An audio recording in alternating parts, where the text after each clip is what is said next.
Good day and welcome to SCO BRICS Insight.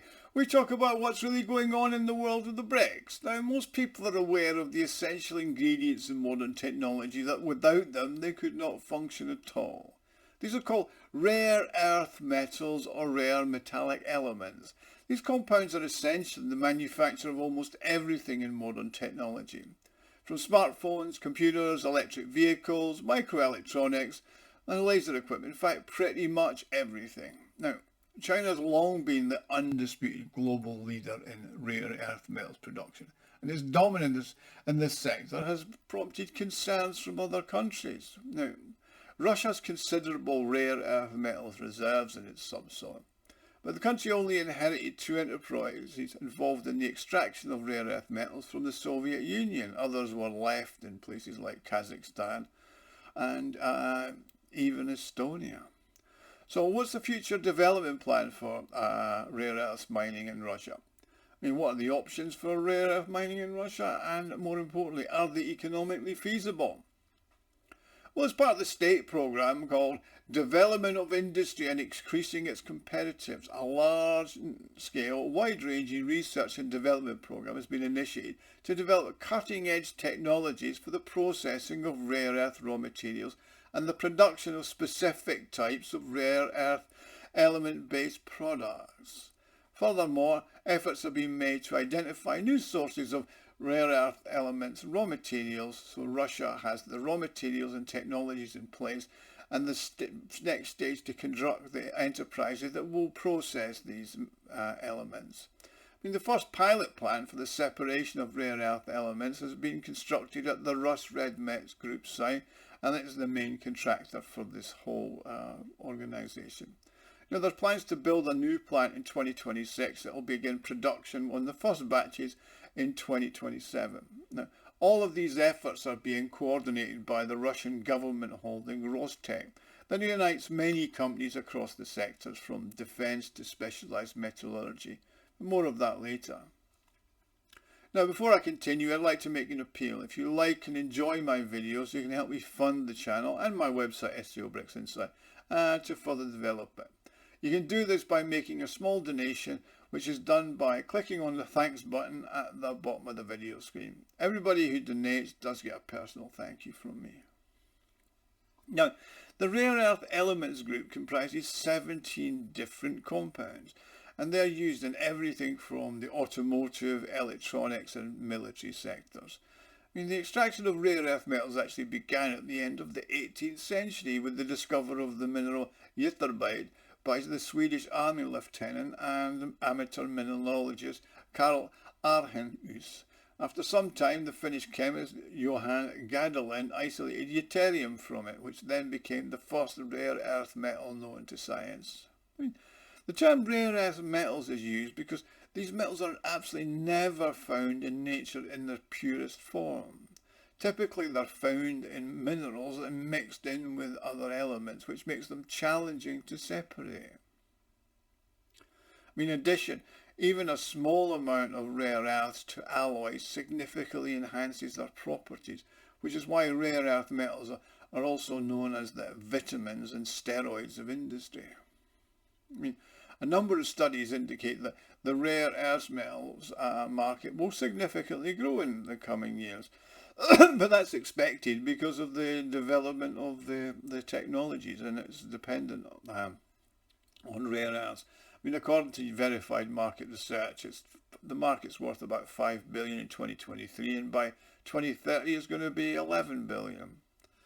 Now, as we know, China has held a dominant position in the rare earth metals sector, controlling a significant portion of the global capacity for extraction, processing and refining.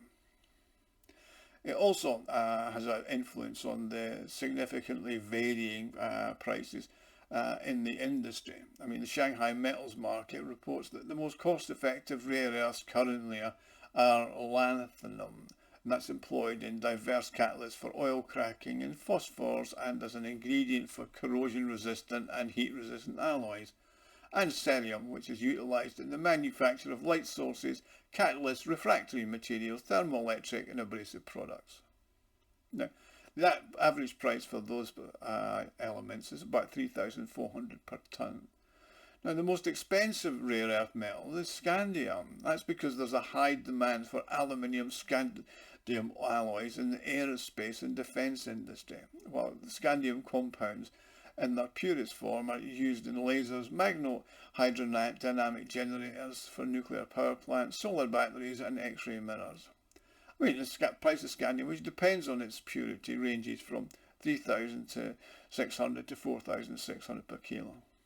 I mean, obviously, the demand for rare earths is going to continue to grow to meet the production of LCD screens for smartphones, batteries for electric vehicles, solar panels, wind turbines, and the various equipment for the defence and medical sectors. In other words, rare earths are a vital component in the high-tech and rapidly expanding new industries. Although they're consumed in small quantities, they significantly enhance the quality and the characteristics of the materials in which they're used. Now, it appears that the global demand for individual rare earths is actually quite volatile. I mean, the rapid evolution of technologies, particularly in the electronics sector, results in fluctuations in demand and pricing for certain rare earths, while the demand for others is actually relatively stable. I mean, one of the most prevalent applications of rare earth elements is the production of super powerful permanent magnets, and they're utilised in engine manufacturing. Now, samarium cobalt magnets are 2 or 3 times more powerful than traditional ferrite magnets, and neodymium ion boron magnets are 5 to 10 times more powerful. Now, the engines that use these magnets are significantly more powerful and compact than traditional engines.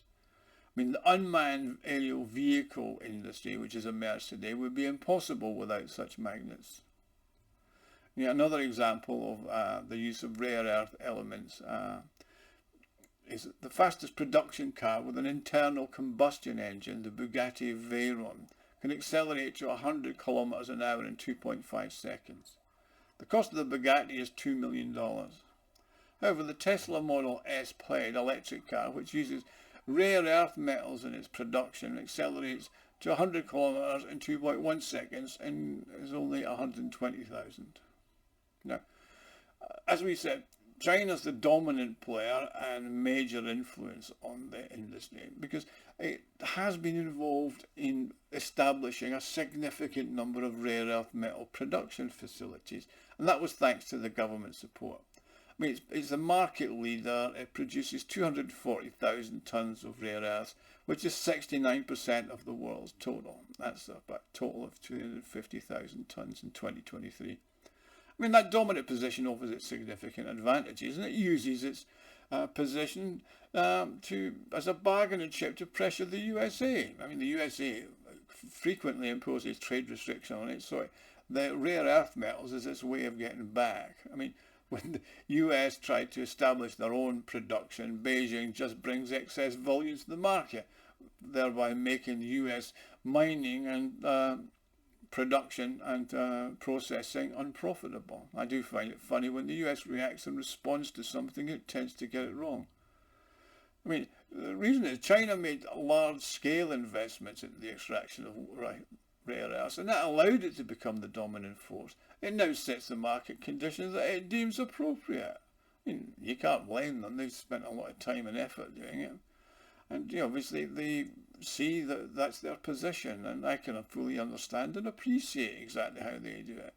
Now, on to Russia. I mean, Russia is one of the largest raw material bases, but although there's no single estimate of them, I mean, according to official data from 2017, Russia had 26.9 million tonnes of rare earth reserves. That includes rare earth trioxides.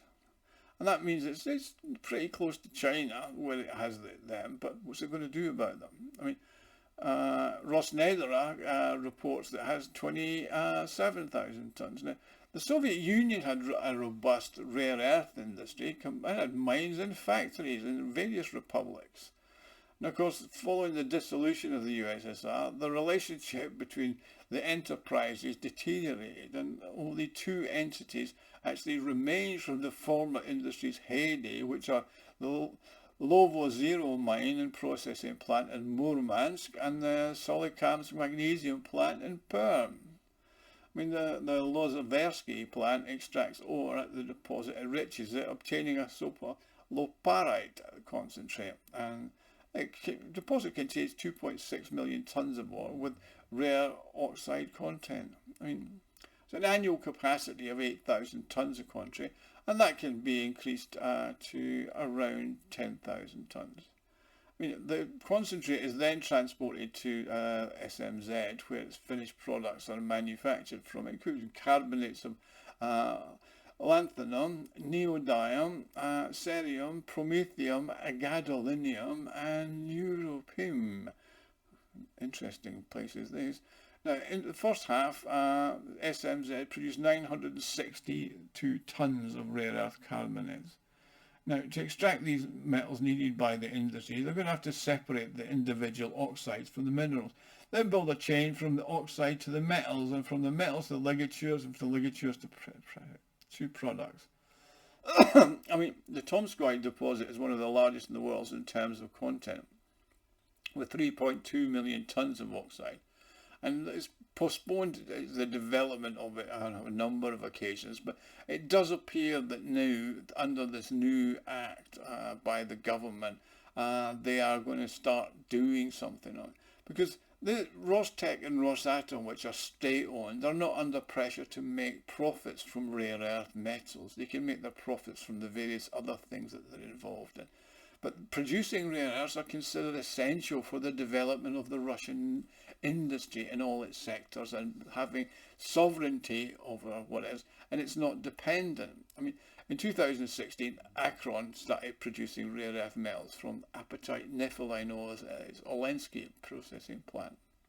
And Rosatom plans to invest a fair number of money into that and other enterprises over the next 2 years to build a new plant for the production of rare earths in the pure form, plus in the form of oxides, rather than semi-finished products. So why has this happened now?